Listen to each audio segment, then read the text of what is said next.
one, hello all, it is the gothiest ghost of them all, Casper in the flesh, and this is a review of Gorillaz-Cracker Island. Gorillaz is a band, an imaginary band, by, with 2D and the gang, and this is their 8th studio album, if I'm not mistaken, because you had the debut, which was very solid, very well put together, but I feel like people didn't really give it the love it deserved. Why do I say that? Because a lot of it ended up in recycling bins. Okay, not recycling bins. Used bins. The used CD bins. How do I know this? Because I went to a lot of CD stores and I saw it for my own eyes, and then I researched it and I was like, holy shit. People aren't really taking to this, and it's sad. But once the discography grew, I feel that's where people went back and realized it was a gem. And once we got albums like Demon Days, which was loaded with bangers, definitely more adventurous, definitely more colorful, where they dabbled with synth pop, where they dabbled with post-punk and dub, and just made a great album. And then we got Plastic Beach, which was a star-studded, thematic, and very adventurous, very conceptual album about saving the environment and talking about how polluting is destroying the world, and we don't want that. So honestly, I would say that's like the crown jewel in their discography. My personal favorite, some people would say it's Demon Days, which is great, but I'm more of a Plastic Beach guy. More of a Plastic Beach guy. Do I look like a Plastic Beach guy? I hope so. Unfortunately, after that, the discography did take a bit of a dip. So you got the debut, you got Demon Days, you got Plastic Beach, and then you got The Fall, which came not too long after, and unfortunately just seemed very scant, very bland, very much not an exciting album by them at all. And then you had Humans, which was very haphazardly put together. You had these features, but the features didn't exactly complement the production. It just came out as a mess. And then, after that, you had Now, which was pretty bland as well. And after that, we got Song Machine, which I was excited for because of the bangers leading up to it. And then when we got it, I was like, oh my god, this is great. We have great features on here, we got great production on here, we got great hooks on here, adventurous production, awesome, fantastic. And then we had the teasers going into this one. When I heard there was a new Gorillaz album, I was like, holy shit, we got another Gorillaz album. And with the bangers that led up to this, I was like, okay, this is going to be great. We have the title track teaser. We have Skinny Ape, or Skinny Little Ape. And we have Silent Running, which I wasn't really too crazy about, but in the context of the album, it definitely works out. Now that we have the album, I must say it does not pack the adventure and experience I was hoping for, unfortunately. It just feels like it lacks what I love about Gorillaz. It lacks the color, it lacks the animation, it lacks the overall visual sonic experience. And I know that visual and sonic are two different things, but when the music takes you somewhere and the instrumentation plays into the storytelling, into the experience that it's bringing you through, that is the magic of the Gorillaz. That is the magic of it. And unfortunately, that magic is not really here at all. You got a few highlights, but unfortunately, nothing really draws me in creatively here, and I wish it did. But we just get a really scant very uneventful island stay. And it's just too laxed. Like, and the reason why I say it's too laxed is because there's not really much of an adventure here. Like I said, you do get the bops, but when you're not getting the bops, you're getting just really stiff non-starters, like New Gold with Tame Impala, that sounds like a synth funk party that basically ends before it starts, if that makes any sense. And then you got the collab Oil with Stevie Nicks, legendary Stevie Nicks. Listen to, I'm talking to you. Listen to Fleetwood Mac. Fire shit. But yeah, Stevie Nicks' vocals are so prominent on here and so defined that they drown out 2D's melancholy vocals. Like, they do not harmonize well at all. It's like oil and water. Have you tried mixing oil and water together? It's a disaster. And I feel like it was a disastrous result with this one. And you do get the moments where you get this synthful bliss and magic, but once you get that synthful bliss and magic, the song just ends, and it doesn't really take you anywhere. It's like when you get there, you're like, oh my god, I made it. Like, yeah, sorry buddy, we're closed.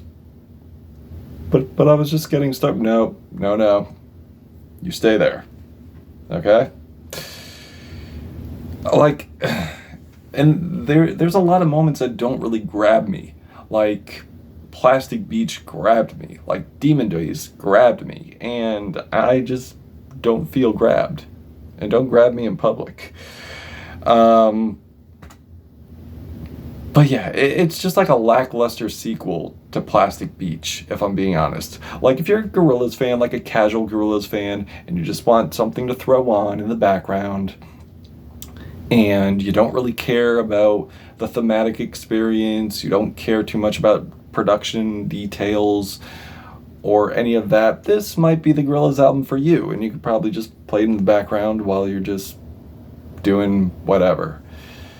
But for me, I am an album guy. I want the tangibility, I want the texture, I want the colors, I want the magic, and I don't get a lot of that on here. It's like watching the sequel to this, if it was a movie. Pretend it's the movie. And most of the time, the acting's really stiff. Not many compelling scenes or lines. There are a few scenes that are great, but all it's really working with is the legendary and prolific cast members. And it just runs off that, pretty much. And the brand. That's all it pretty much runs with. And most of the time it just leaves you just staring at your phone, just not paying attention to what's on the screen.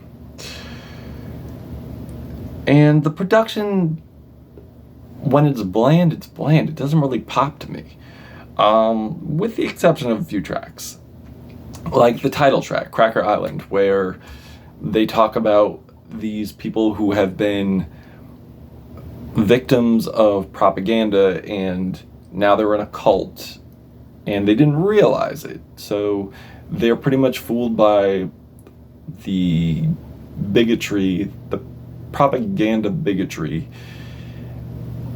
and they have just steered so far into that and they're pretty much stuck there, and it's pretty much like an island where they're just indoctrinated into this ideology of bigotry and what seems to be MAGA people. It's what we're pretty much getting here.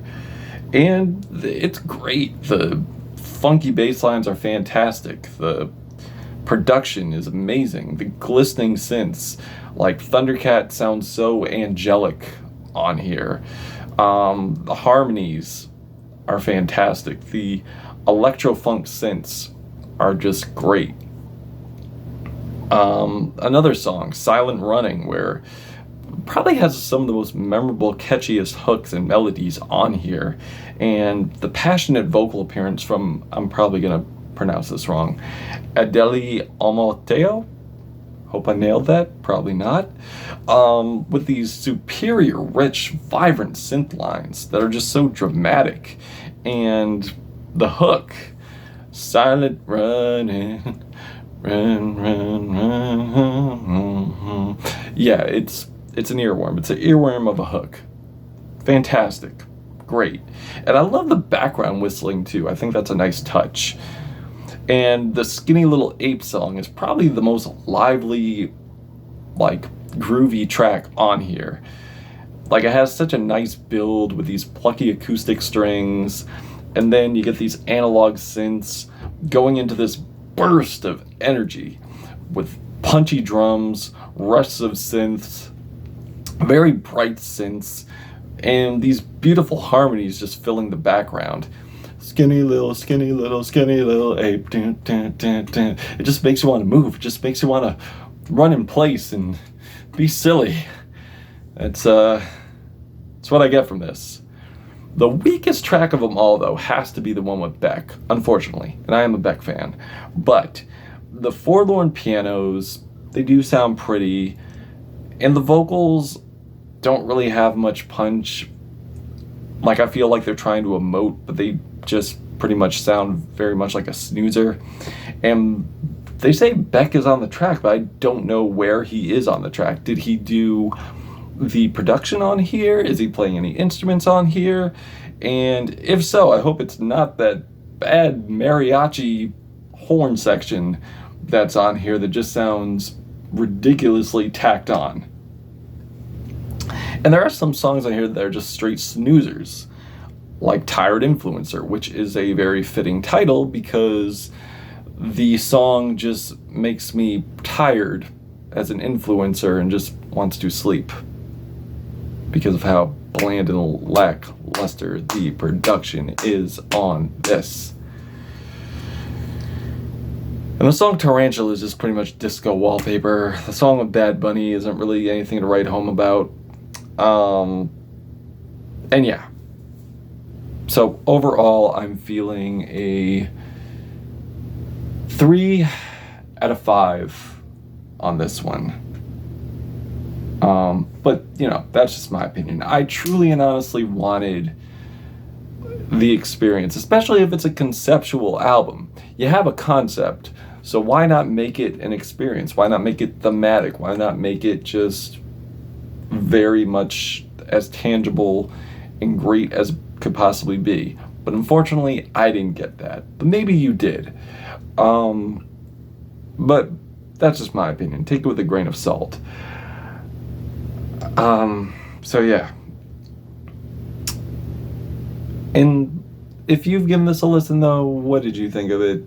Did you love it? Did you hate it? Tell me in the comments what you think. And that's it. Caspa, Critical Plug, Gorillaz, Cracker Island, till we meet again.